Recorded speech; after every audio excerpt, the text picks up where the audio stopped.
were going to get you. Not on the show. We know that you'll always answer our calls, but flex scheduling, Joe. I'm a little surprised that you're in Minnesota tonight. Well, I mean, it is Chicago, and meaning it is the Bears. It's a big market, and still a story, and my God, plenty to talk about. And then the Vikings are back in it, and they deserve a lot of credit for where they stand right now in the NFC playoff picture, despite injuries that have seemed to derail many other organizations, in particular the Jets here in 2023, losing a veteran quarterback. They've lost their top wide receiver, maybe the top guy in the game. They've had injuries across their defense, and yet here they are with Josh Dobbs at quarterback at 6-5 and on the inside of the playoff picture through week 12. So good for them. They deserve praise for that. Yeah, they're 5-1 without Justin Jefferson. That's unbelievable. It is. And it's also allowed them to slow play his recovery and not rush him back and not have this be a recurring thing. I think by no means are they overlooking the Chicago Bears. But if they can get through one more week, meaning tonight, and then go into their bye and get an extra week for his hamstring, they feel really good about finishing the year. He's been practicing. O'Connell, their head coach, told us when they've gone first-string offense, he's been out there. He still looks like the best player on the field, but they don't want to push it. I don't expect him to play tonight. But, they left that little opening in there, O'Connell did, when he said, look, I'm not going to tell you guys that he's out because there's a chance he shows up on Monday and bangs on the desk and says, I want to play. And if he says that, then we'll let him play. But I think as we stand here right now, a few hours before the game, I think he's out. We were talking before you came on, Joe, about how you seem very relaxed. At least. Spiegs likes to psychologically profile everybody. I do. So, yeah, so I do. So You'd be good. You should hunt down serial killers. Serial killing announcers. Yes. I'll take that into account. Now I'm wondering who's. Is there anybody in that Venn diagram? Nance has got dark secrets that I think we'd all like to uncover someday. But between now and then, we'll just leave it at hello, friend. Yeah, it's in the basement at Butler Cabin. Is that what's going on? Oh my God! I just wish he was on this so that I could say that and make him laugh. Yeah. We'll move forward. All right, but you and Troy have tremendous chemistry. It's clearly a labor of love for you both to hang out. And, it's 22 years, man. That's bananas. You passed John Madden and Pat Summerall as the all-time longest running radio team. That is crazy stuff. So do I have this right that your dad worked with both Madden and Summerall as partners, Joe?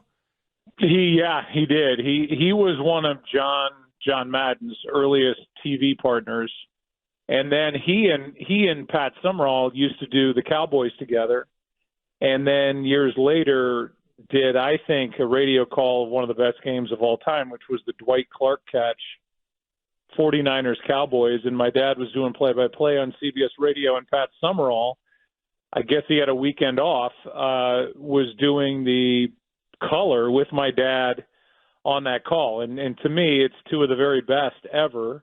Summerall, who played in the league, but just was so succinct and smart. Those two calling the game on radio. And to go back to Madden, when my dad started with John was not yet this TV icon. And my dad was trying to engage him in conversation during the course of the broadcast. And I remember my dad coming back and saying to me, I'm asking him questions on the air, and the producer, whoever that was at the time, said, Jack, he doesn't want that. He doesn't need that. And it was a good lesson for him, and it was a good lesson for me, because I try not to do that to Troy or Smoltz or McCarver or anybody, that, they need to go where they want to go with the broadcast and what their eyes are on and what they want to dissect and talk about, instead of answering a question from me. So that means that if, Fields is on a tear tonight and he rips off some long run, Troy may be wanting to talk about coverage in the secondary and why Fields took off. And I can't lead him into, he got a great block, Troy, from the guard who was pulling on this. It's a good lesson to let them kind of do what they do we do what we do, and we kind of meet in the middle and make it work. So I have two questions. One, did John Madden ever tousle a young Joe Buck's hair? And that is not a hair plug reference of any kind. Maybe that's why, if he did. Too aggressive? A little too rough. Yeah, a little too aggressive. All right, so that's one. No, the answer is no. I can't act like I was around him when I was a little kid, but I mean, he was the original hire with Pat at Fox in 1994 when Fox dropped out of the sky and got the rights to cover the NFC and the NFL. And going to the first seminar as a 25-year-old kid and feeling completely out of my element and feeling completely overwhelmed and intimidated, it was nice to know that the top two guys that Fox had just paid all this money for were in some tangential way friends of the family. So I would talk to John about my dad when I was 25, talk to Summerall throughout the years about my dad and with my dad. But there was never any, hey, come sit on my knee and let me tell you about the Raiders back in the 70s. It was none of that stuff. We're talking to Joe Buck here, Parkins and Spiegel on The Score. He's got Bears and Vikings tonight. I'm curious about how you guys, when you get all this access before these games, Joe, obviously you need to regurgitate some of it to the audience. Sometimes it has felt like almost, we talked about it with Sunday Night Football a couple of weeks ago. It felt like Collinsworth was saying stuff about Tyson Bagent. They were like, man, do the Bears want that out there? Are they using them to get a message across? Troy is so opinionated and stands so firm in what he believes. Do you guys ever get the sense, not asking you to say that it's for the Bears, but do you ever get the sense when you're in these production meetings, man, they want us to spin some sort of team-friendly narrative and then we have to broadcast what our eyes are actually telling us? Yeah, I think that's a good question. I have never sensed that really from a head coach. I mean, I think there's always some of that. I think it's human nature. I think as much as, and it's not just Matt Eberflus, it's every head coach in the NFL that wants to get their message through the announcers out there. They'll try to sell you on somebody that right. That shouldn't be sold. And I like you said in the setup, and I think you're right. I think Troy, 22 years into this, and then a 12-year career and winning Super Bowls and being in the Hall of Fame, I think he's able to see through a lot of that stuff. And he will look at film. I would say this, of all the broadcast combos out there, I feel like he and I intentionally, I think to some degree, rely on the information we get from the teams the least. Like it bothers me sometimes when everybody's always referencing film that they watched, or in the case of what we're talking about here, the conversations they had in their team meetings. I think eventually this is coming out of my mouth and this is coming out of Troy's mouth. And to be kind of the puppet for the puppeteer, I think doesn't work. So Troy is he watches so much film before we talk to the players and coaches that he's only really talking to them to verify what he sees on film. And I think rare is it that any head coach is or player or coordinator is going to talk him out of an opinion that he has. I know him too well for that. That's really interesting because I think there's an understandable want for the broadcaster to tell you, well, we talked to the head coach and we know stuff. But I wonder. It's too much. I think. I think the average listener, the average viewer, understands the puppet strings at play, though, in those relationships. Do you think the viewer has gotten intelligent to the point that kind of reveals more than the broadcasters realize they're revealing at that point? I think the viewer, if there's one thing that's changed since I started as that 25-year-old, and comparing it to where we are in 2023, because of smartphones, because of just being inundated with information, because of fantasy football, I think the viewer is smarter by a lot now compared to the mid-'90s. I think the average NFL viewer is in tune with who they like, why they like them, who they don't like, why they don't like them, and is not going to be tricked into thinking somebody's good when they're not that great. And so I think some of that you have to be careful because I've always said this when I was doing the Cardinals every day, and maybe you and I talked about this, Matt, before on one of our 1,000 podcasts that you and I have done. My point to the Cardinals was I only got called on the carpet one time. It was when the team was in this transition and just brutal. And I was a punk. I mean, I was a kid. And the team president said, hey, you were a little harsh on, the managerial move that was made. And I remember the move, and I won't go into it. But I said if the fans can't believe us when it's not great, I don't know that the fans are going to believe us when it is great. And I think it's the same for players. I think if you earn this guy's playing really well, this guy's a really good player from Troy Aikman, it's earned. And I think that cuts through and fans hear it and they accept it and they know that opinion is made with a lot of study behind it. So he doesn't throw that stuff around, and he for sure is not taking somebody else's word for it. That's just not the way he's wired. So if he sees it, he likes it, he says it. If he sees it, he doesn't like it. He may not say he doesn't like it, but he sure as heck isn't going to regurgitate something that he's told by someone else saying that somebody's good when he doesn't think they are. Because we're trying to figure out if they're telling the truth, if this is a real evaluation period for Justin Fields, that he could be the Bears quarterback of the future, or Caleb Williams, Drake May going to be too good for Ryan Poles to pass up. He didn't draft Justin Fields, and this is an evaluation for Fields for 31 other teams. Yeah, I mean, I don't know the answer to that because we didn't talk to the GM. We didn't talk to Ryan. We talked to Matt. And I think Matt's coaching for, his spot. And I think all these things evolve. All these situations evolve. It's not just the NFL. It's Major League Baseball where it goes from, hey, we're doing a little reset here and we're going to develop guys to these guys better start playing good right now because I may not be around when they're quote unquote developed. And so Matt Eberflus is trying to win every game he can in 2023. And the long-term plan and Drake May and Caleb Williams and Marvin Harrison Jr., all these names, I don't think they mean anything to Matt Eberflus right now. I think he's all about getting the best out of this team over the last 6 games, showing the organization and a new president and a relatively new GM that he's the guy going forward. And if you're Fields, you're doing the same thing. I'm going to play my tail off. I'm going to stay here. Let them use those great draft picks on people to help us get better instead of on people to replace me. Do you know Kevin Warren? Joe, have you guys ever hung out? Not a lot of Big Ten crossover, but maybe years past and something else? No, I know a lot of people who do. I know a lot of people, just at ESPN alone. And then the deal he did with the people at Fox, I know a lot about him. But for me to say we've hung out would be a complete lie. I don't know him. I hope to meet him at some point. This is our first Bears game, obviously, of the year. Mm-hmm. It's a road game, but I'll go down to the field tonight.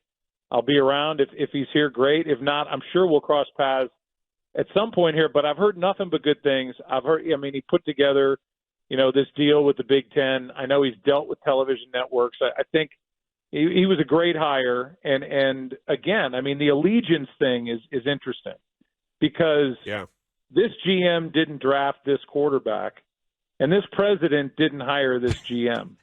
So there's a lot of stuff at play here, and it's why I legitimately do believe that these last 6 games are every bit the tryout that people think and hope they are.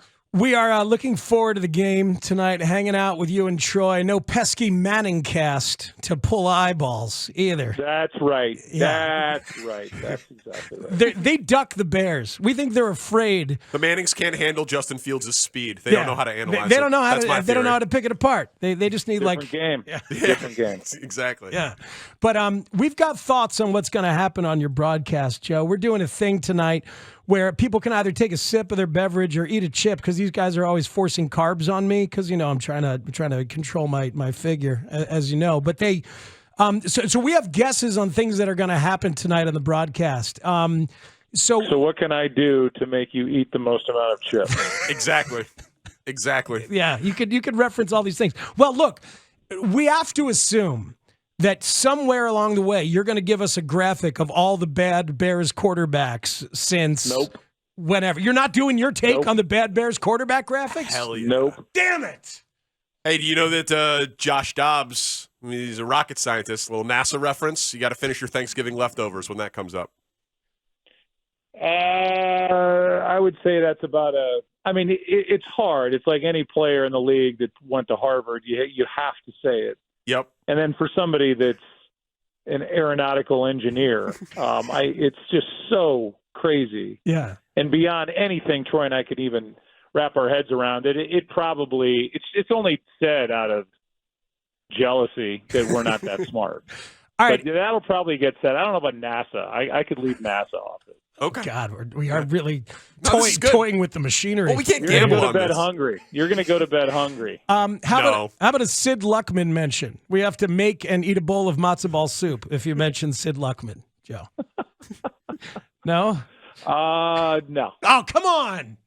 Get it in there. Will there be footage or B-roll? Because whenever the game's in Chicago, the debate is it going to be Italian beef or deep dish? Will there be any Juicy Lucy footage?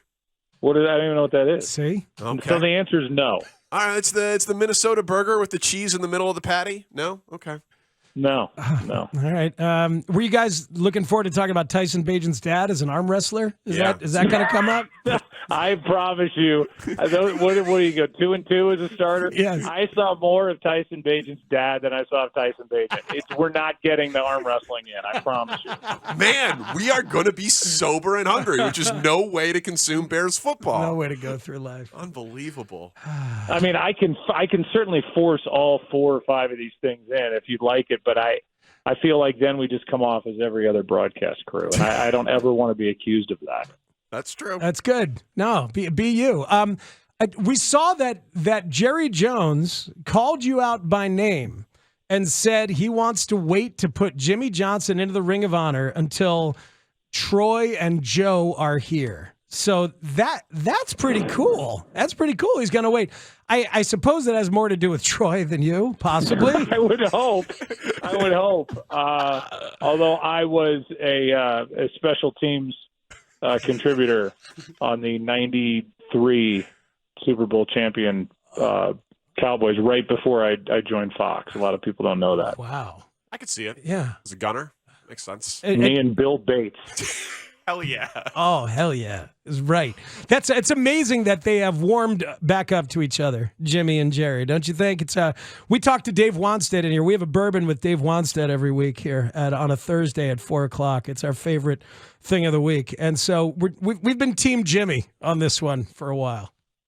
Yeah, I get it. I get it. And they've taken shots at each other over the years. And then the minute it feels like it's thawed out, something else happens. And I think they're just 2 really proud men. And I think it's easy to forget. I mean, I could go on and on about this, and I know you probably have a break. But, I mean, Jerry Jones put up everything he had and things he didn't to buy that team. And if he applied for ownership with what he had then in today's NFL, he probably wouldn't have been ratified to be an owner. And I remember talking to his daughter Charlotte. I was doing a long sit down with Jerry, and he said, all I remember from those times is my dad sitting at the dinner table, and his hands were shaking so much that I could hear the ice clinking in his glass because he was beyond hemorrhaging money. And so he did build that thing up, and he has made that team this ratings juggernaut. Jimmy did that, and then was there with the big trades and I could go on and on and on, and I know a lot about Jimmy. I consider him a friend, and I'm team both. But I understand why they butted heads, former college teammates, and I'm just glad that at this stage of their lives, all that stuff seems to be behind them, and Jimmy's going into the Ring of Honor, which is certainly where he deserves to be. Listen to that adult, mature, relaxed, calm answer from Joe Buck. Stop psychologically profiling. I mean it. He's evolved as a human, Dan. He's in such a good place. Hear that guy? Yeah, it's I hear. Amazing. I'll get there when I'm your guys' age. Evolved, balanced. How old are you two? I'm 54, so I'm ready for this stage of my life. How old are you two? I'm 37. And I'm right there with you at 53. Was that an audible groan at 37? Yeah, you'll see. He will. Oh, hell is coming to breakfast for this one at some point. All right. I don't even know what that means. Yeah, I mean. Well, Joe, good job selling this game and no flex scheduling, and we will be watching, and I guess we'll be sober and hungry. And thank you as always for making time for us and our nonsense. Of course, this is a one-way relationship. I don't think I've ever asked anything of Matt. I think the last time I was in this imbalanced of a relationship, I married her. So, hey man, I tell you, I feel awful about it. And I reference it. All I do is I reach out and ask for stuff. It's just not. Well, what do I have to offer? It doesn't prevent you from doing it. It's true. It's true. Well, what can I give you? I'll sing you a song for your anniversary, but you can sing too. But I can write you a song, sing you a song, something like that. No, I'm good. What do you need, Joe Buck? See, that's the thing. I don't need anything. I need to hang up because everybody's waiting for me in the car. Okay. Bye, Joe. Bye, Joe. Bye, Joe. He's right. And I make reference to him like, I know I'm asking again, but would you mind doing the last episode of the PBP? I know you did the first one, but I think it'd be fun to have you back for the last one. Oh, my God. And then we kept him too long. Now Troy's waiting on him. What were you doing? Talking to these jamokes. One of them's only 37. You believe that? That's incredible. Oh.